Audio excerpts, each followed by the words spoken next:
You already know what time it is. It's the homie Ace Cannon.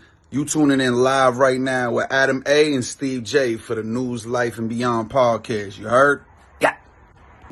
When I started hustling, that made me understand how the books went, how this goes out, how that goes out, and all this other shit. Bro, I was probably one of the only kids on the block, bro, that's how I had my shit set up. I had certain designs, certain shapes mean certain things, so it wasn't just plain on like you had to know what the fuck you was looking at. Or you know that it was something, but you didn't know what you was looking at. You didn't know what the signs meant or stuff like that. So I've always just been like that, you know. Yeah, like a decoder ring and shit? Nah. I'm telling you, at least I thought I was being slick. You know what I'm saying? I'm telling you, it was me just trying to be slick, not trying to be. That's smart though. Because once again, like that. you know, once again, it's I'm still a teenager now. At this point, I'm hustling, right? And I'm hustling with my boys out in Vernon. And at this point, it was crack era time. I used to go to Hartford, right? Shout out to Nelson Correa. Go get 15 dimmies for $1. Right back out to Vernon and sell each one of them for $20. So I know I'm tripling my profit at that point. Yeah. I'll do that like 2-3 times a day. You know? And while these cats will be out, and they'll tell you, my boys are here, they'll tell you.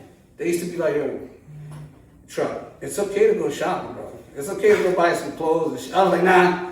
I don't want none of that shit. I don't need none of that shit. You know what I'm saying?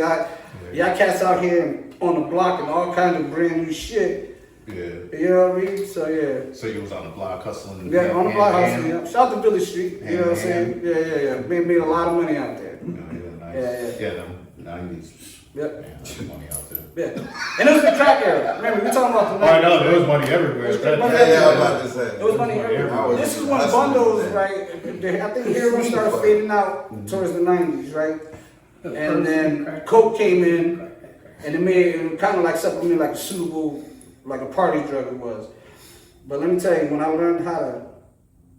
when I seen what the people were doing, and then cats were schooling me, and you know, you learn as you go along.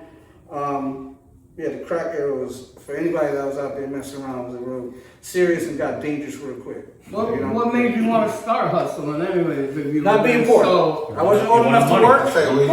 You ain't hear me first 10 minutes. Being poor, Same reason you started hustling. Yeah, I never hustled. Yeah. See, I didn't want. Of course, I wasn't the one getting. You know what I'm saying? That's how I was thinking. I go do my thing and bounce, and I didn't want to be around all the crazy nonsense that comes with it. You know what I mean? But you can't escape it.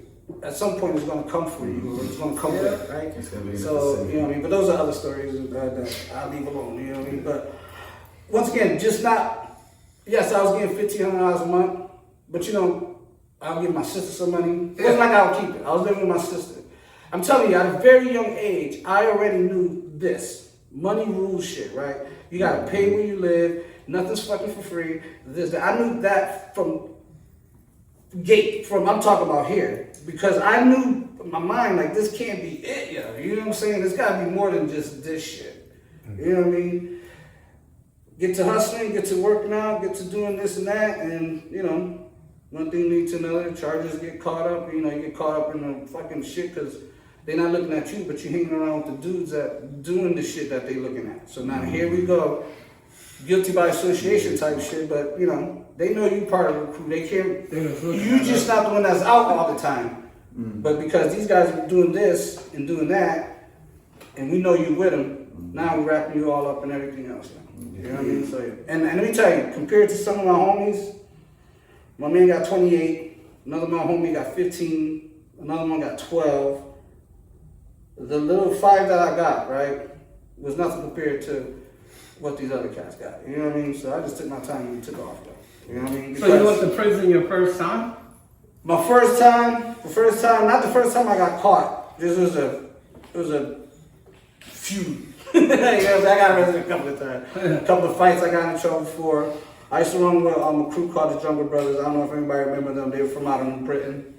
I used to run with them, and we had a little crew up there in Rockville, and we ran the town. They had some in New England too? They had some in the spread around. It wasn't really nothing big. Steve was over here going through his brain like yeah. I know they were mainly from the Britain. Shout out to Solo, my man said, he brought him out there. And Solo is the one who kind of banded a lot of us together, right? We was out there, and I hang with you, but it was another set over there, and we mess with each other. We all knew who each other was, right? He comes out there and gets everybody to join up together and try to make something, you know what I mean? And it worked for a little bit, you know? It was doing this thing, he had cats like clockwork, and I think once people like me, my man Toots, my man Red, we picked up the game super fast, right? So we started to understand, like, we don't necessarily need to get anything from you. We know we can go to Hartford and get it, right? And then I bumped into some dude I was at Stone Village, bumped into some dude. I needed some rock.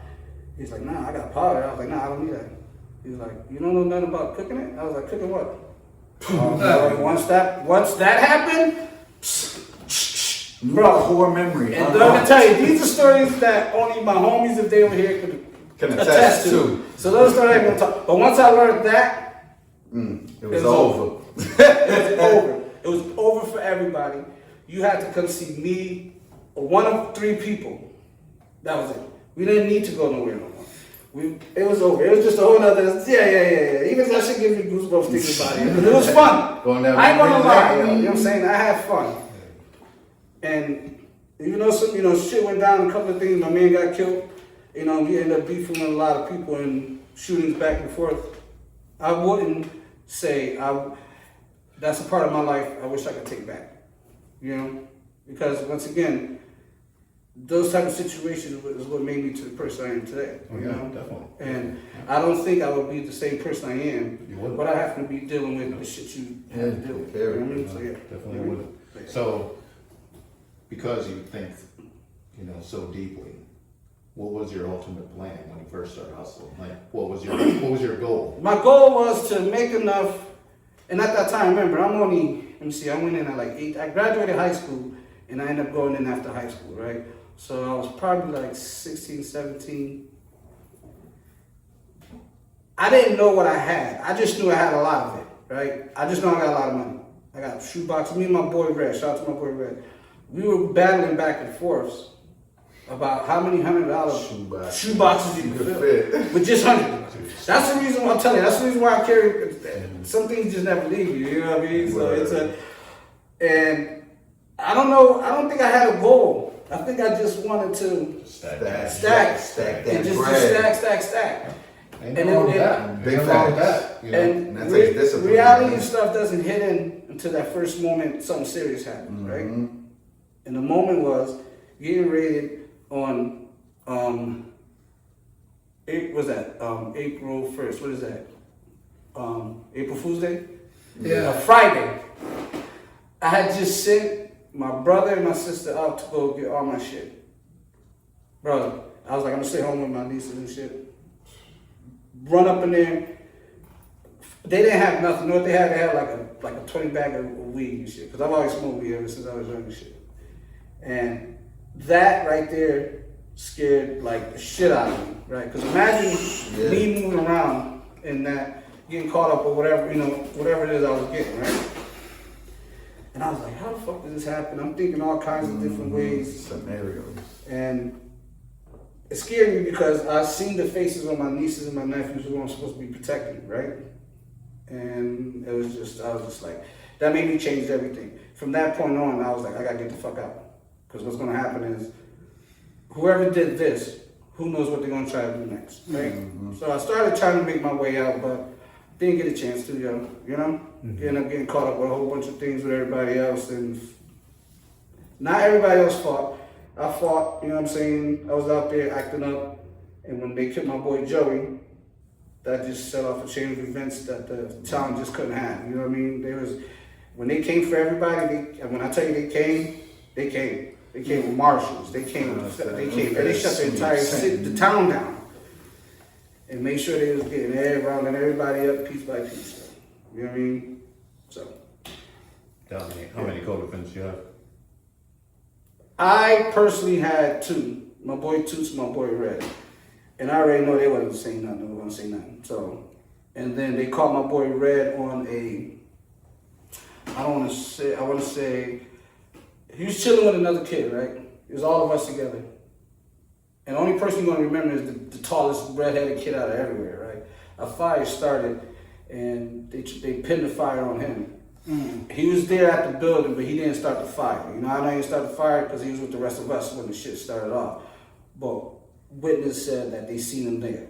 You know what I mean? He was there. We all was there, but we all left. It was this other kid who was fucking around doing some shit and then just fucking started a fucking fire, yeah. And I'm telling you, he did 15 because he did 15 because he got hit with the arson charge. He did 15, including other shit. And it wasn't just that, you know what I mean? But the arson didn't help it. He did 12 out of 15. Wow. Yeah. And you know, back in the 90s, they had the 85% law now.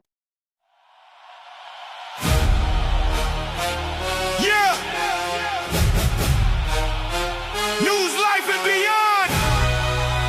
Mass entertainment. You already know what time it is.